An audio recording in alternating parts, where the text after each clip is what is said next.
In today's video, I'm going to show you how to make these Christmas elf slippers. How cute are they? I have designed patterns extra small through extra large, and it is ready for you to download. And I show you all the steps that you need to sew these and make them. And I am telling you, they are so easy. So go pick out your adorable Christmas fabrics and let's start making. Brief note on the patterns that you print out right before we get started. For the tutorial, I'm going to be working on the extra small, and the steps are exactly the same no matter what size it is that you make. So for the extra small, it's just 2 pieces of paper that are taped together, 1 and 2. And then for the small, medium, large, and extra large, it is 4 sheets of paper, and you will tape them together 1, 2, 3, and 4, and all you're doing is really you're lining up the dots to meet each other. Don't do any cutting of the paper, just line it up and tape it together and you're good to go. I even give you a ruler up here so you can measure just to make sure that you printed it out to size. But the bottom line is that if your foot fits the sole here, then it will fit, the slipper will fit your foot. Okay, cut along the solid black line. Have your 3 pattern pieces ready and we'll get started. Once you have your 3 pattern pieces cut out, the slipper body, the trim, and the sole, we can get started. So I'm going to use a canvas for the shoe, and for the trim, this polka dot, and for the sole, another canvas that's kind of like beige or tan in color. So the first thing I want to do is I want to fuse my fusible fleece onto the body of the shoe and onto the sole. I'm doubling up because I want it to be a little bit thicker so it's softer when I walk and wear it. I hope you're enjoying my tutorial. Can you believe that less than 10% of the viewers watching my videos and downloading my free patterns actually subscribe? I'm really trying to build a positive making community, and I would really appreciate it if you subscribe. Thanks.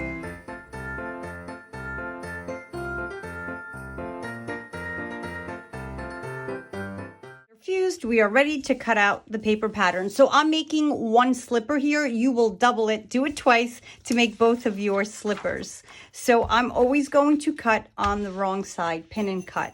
And for the body, so I'll pin there, cut that. And for the body, you're going to do 1 this way and then 1 this way. If your fabric is not too thick, you can also fold it. I think mine's a little too thick for me to cut, and do it this way. So, because mine's a little thick, I'm going to do it this way.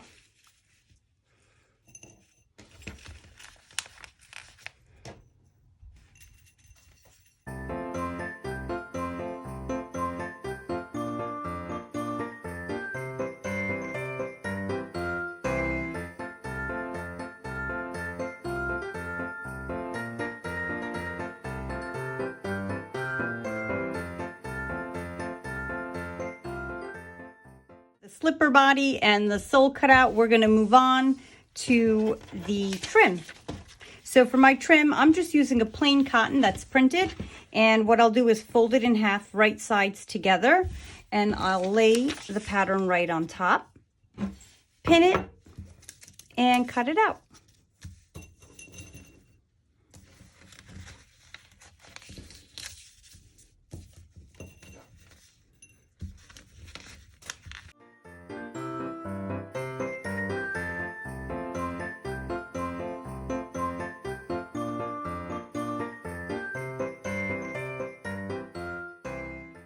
Do is sew together the slipper pieces. So my 2 red pieces are right sides together, and I'm going to actually clip them together.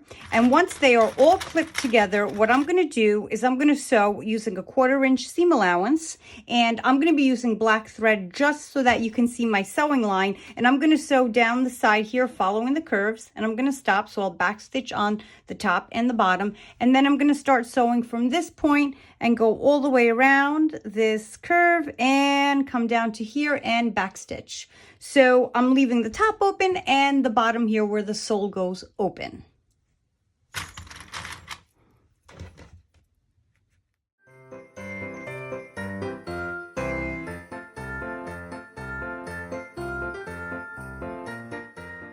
This is sewn together. My next step is to add the sole. So the wider part as you can see on the sole, goes to the front of the toe there, and make sure the right side is touching the right side there. And what I'm going to do is I'm going to clip it right into place. I didn't add notches because I didn't want you cutting or doing anything like that there. I'll actually clip it just in case it would take away and you would have a little snip there. So we're just going to eye it on, and it is a loose fitting slipper, so it's fine. It's not a perfectly fitting shoe. That's why I didn't give you any snip marks there. And you just press it down to fit.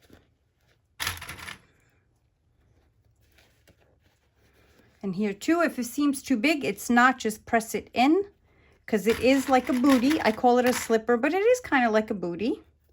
And it is loose fitting. And now, as you've guessed, what you're going to do is you're going to go back to the sewing machine and you're going to sew all the way around, or if it's easier for you this way on your machine, all the way around about 1/4 of an inch seam and sew it on.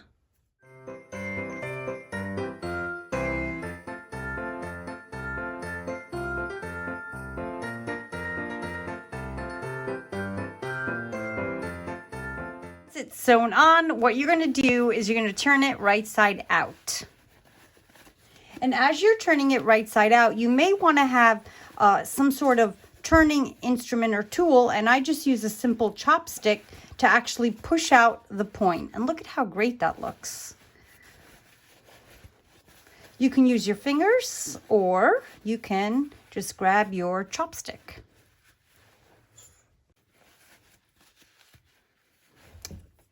I always need the help of my chopstick to help push out the point.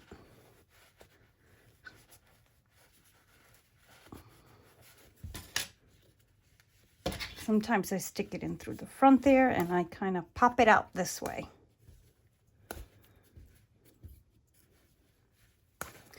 And just work at it. Mine is a canvas, so it does feel like it pulls against each other, but it does come out eventually. Your slipper turned right side out. The next thing to do is to sew the trim. So the trim I have facing right sides together, and I pinned it together, and what I'm going to do is sew along this edge, back stitching on the ends, and then I'm going to leave this open and I'm going to sew here following the little triangles ending here. So I'm leaving these two ends here open.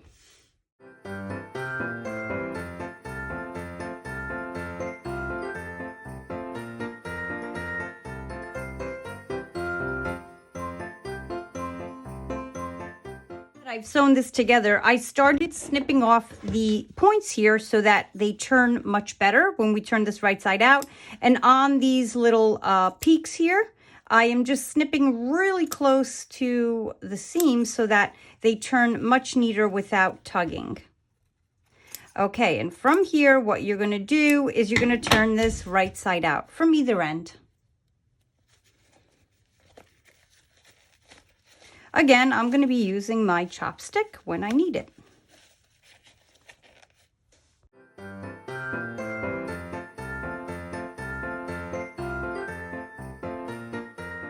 Turn it right side out. I'm going to give it a press so that it lays flat and will look much better on the actual slipper. So on one end, what I'm going to do is just turn it in a bit. Just fold it in and press it. And I'll show you why when we get this onto the shoe or slipper or whatever you want to call it. So now this is ready to go. What you're going to do is you're going to find the center. So you could just fold it and give it a quick finger crease. And that center there will go right onto this seam here in the front. And I'm going to clip it down. But what I'm going to do first is fold it over just a bit. Just like that, so you cover the unfinished edge of the shoe, and that takes care of that. So I'm going to keep folding it over and going around. And then on this side.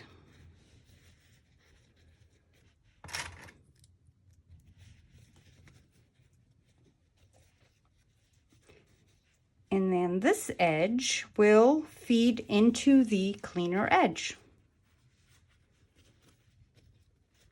Just like that. And then you're going to sew it right into place. So I'm going to fold it over. Sometimes I go in and I give it a little hand tack with a sewing needle, and I finish it off that way. And now I'm going to bring it over to the sewing machine, and with green thread this time, because I don't want it to show, I'm just going to sew all the way around.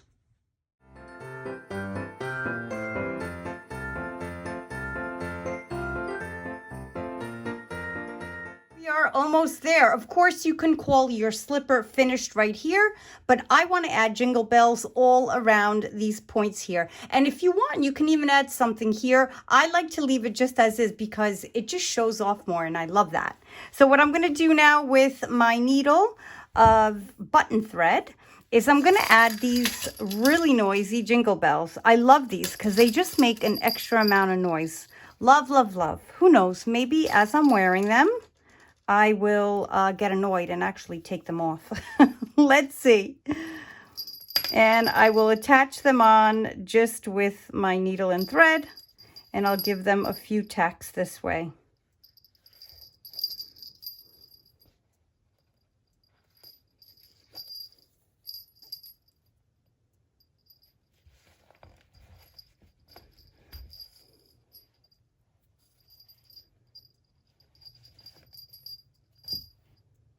And I got 5 more to go.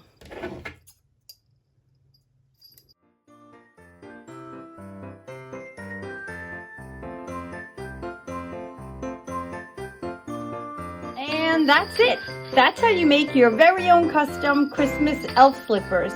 How easy was that? And if you love stuff like this, why don't you check out this other video of mine of how to make a Santa hat even easier and faster than these. Thanks again for being here and making, and I'll see you in the next video.